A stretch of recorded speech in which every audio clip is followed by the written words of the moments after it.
અમદાવાદ વટવા વિસ્તારમાં પીઆઈ બી.જે. સરવૈયાએ એક સેક્સ રેકેટનો કર્યો પર્દાફાશ, જેમાં 7 મહિલાઓ અને 7 પુરુષોની અટકાયત કરવામાં આવી। આ આખું સેક્સ રેકેટ એક ભાડાના મકાનમાં ચલાવવામાં આવતું હતું।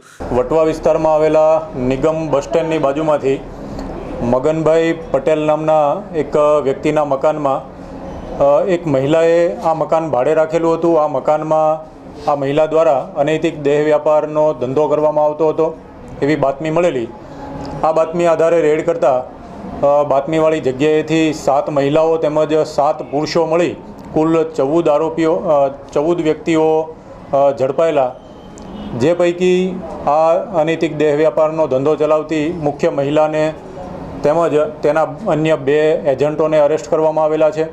આ સિવાય ગ્રાહક તરીકે આવેલા 5 પુરુષોને પણ અટક કરવામાં આવેલા છે, જ્યારે ભોગ બનનાર 5 મહિલાઓના નિવેદન લેવામાં આવેલા છે। આ મકાનમાં છેલ્લા 3-1 મહિનાથી અલગ અલગ જગ્યાએથી ગ્રાહકો મેળવતી હતી।